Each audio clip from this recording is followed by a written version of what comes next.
Hello, my name is Mary Hunter. I'm the chair of the Clatsop County Dems. Thanks for coming in today. We're excited to get to know you a little bit better.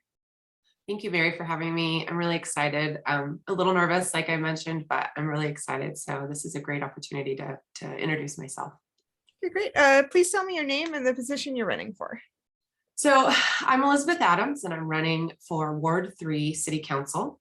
And Ward 3 is a really fantastic place to live. It's a really specific piece of Astoria, which encompasses a lot of the downtown area, most of it, in fact. So that's Ward 3. Okay, thanks. And what has moved you to take this role in the community? I think the reason that I feel more engaged now at this point in my life is because as a local and as somebody who's grown up in this area and seen the significant changes that we've gone through, and now as a mother raising my children in Astoria, it really is important for me to become involved because I think that we need to have a little bit more of some representation of different points of view and voices. And we kind of will come up with the same solutions if we kind of keep talking to the same people. So I think that we need to really expand the representation for the city council and for Astoria. Okay, thank you. And what experience or background do you have that you feel prepares you for this position? Well, I love Astoria, so I think that's the most important thing, is I really believe in Astoria and where it's at and how it's changed and become this place where people do want to raise their children. People choose to want to live here. And I've been able to see a lot of that change happen. Some of the things that I've been involved with throughout the years, I'm currently a small business owner downtown on Commercial Street. So I have a very bird's eye view of the downtown commerce and the industry and the things that are happening day to day on Commercial Street and in the downtown area and the struggles we're facing. And I also have done a lot of volunteer work, and I've represented a lot of special populations through my employment in the past. So I've sat on some pretty significant, sat in on some pretty significant things that have happened. One of them was creating Coastal Family Health Center, which is our federally qualified health center here in Astoria that caters to uninsured, underinsured, and people who are at a place with healthcare that is difficult to be in. And so when we created that, that really was something that made me feel like becoming more engaged was really important to the community. Okay. In Astoria, affordable housing is a huge issue here on the North Coast. Do you have any thoughts on paths to increase the availability of affordable housing in Astoria?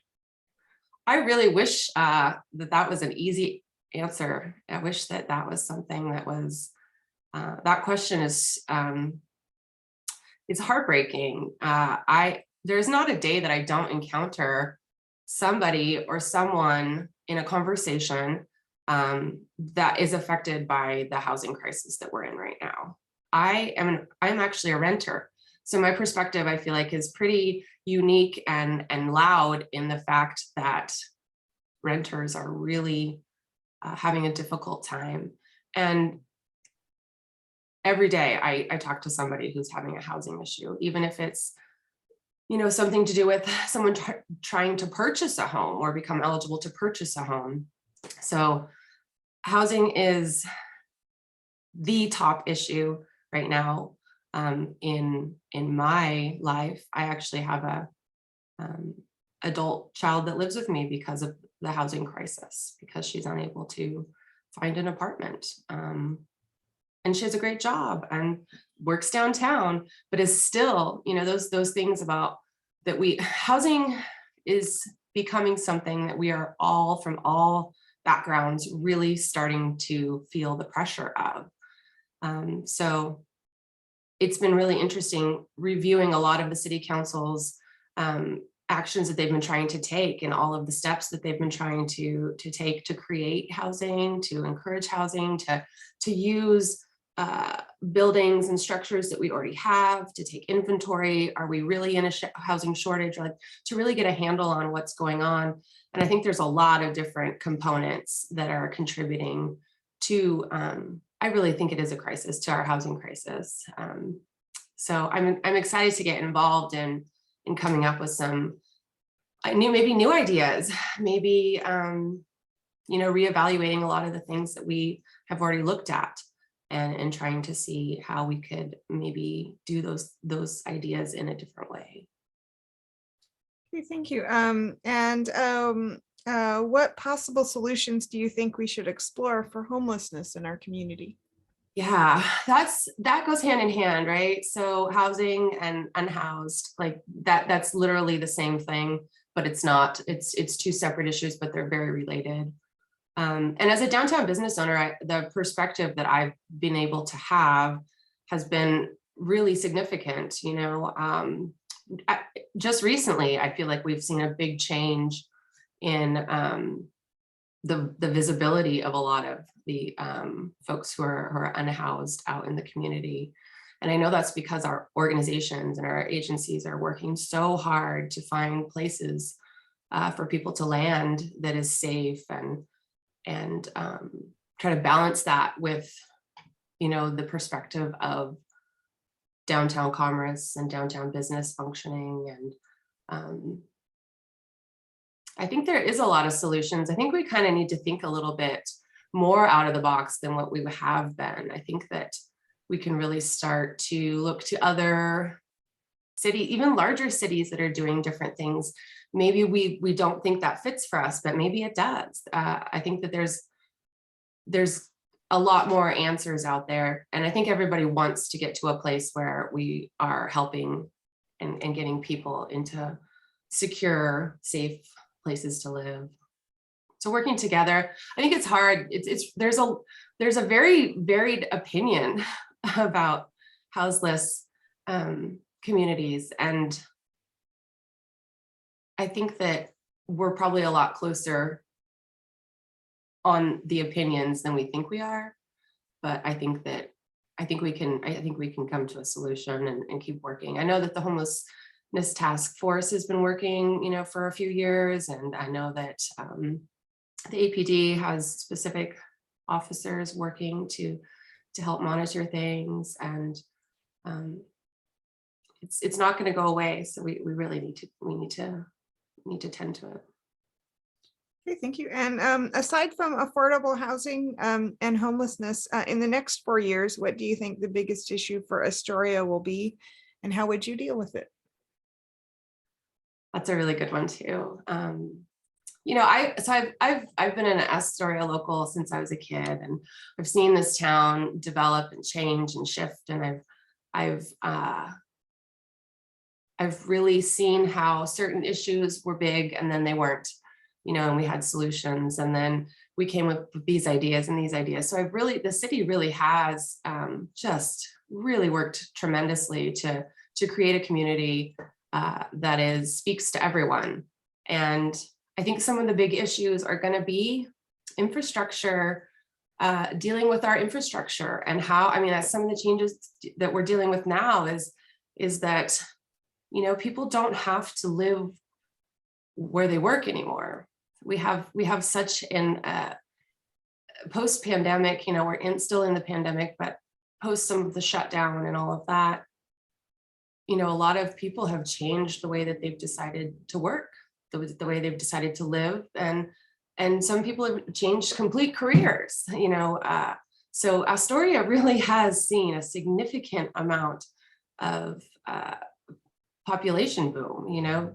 We are obviously having a housing crisis, but also I think we're going to start experiencing some more infrastructure crises if we don't really put the time and effort into understanding how significant those infrastructure changes will be. I think the library bond obviously is a big thing for the city, and I think that housing and houselessness, the two things that you mentioned, I think that's on everyone's top of the list, to really try to figure out how to work through those challenges. Okay, thanks. And earlier you mentioned you're a small business owner in downtown. I am, yeah. What industry is that? I'm in the wellness industry. So I own a massage studio and a wellness studio on Commercial Street. And I have 3 employees. I started out in just 1 space, but we've been able to expand into 2 spaces. And so it's strangely, the pandemic didn't slow down any desire for therapeutic wellness for anyone. In fact, it really increased everyone's awareness about taking a little bit better care of their mental health and physical health. And so Astoria has always been very rich in wellness providers, and really it still is. So yeah, that's where I'm at in downtown. Okay, thanks. And do you have anything to add? That we're at the end of the questions. Oh, I know. Yes. I know I was so nervous. I'm sorry about that. It's just so interesting doing it not in person. You know, it kind of adds another layer of nerves to it instead of being face to face. I would like to add that, you know, I mentioned a few times that I grew up here and I'm local and I live here full time, and I have children in the school district and I have a business downtown. And I've always been really interested and wanted to advocate for populations of people who don't necessarily have someone advocating for them. And that's all the past work that I've done in public health and public transportation, and still I'm continuing to do in a different way as a small business owner.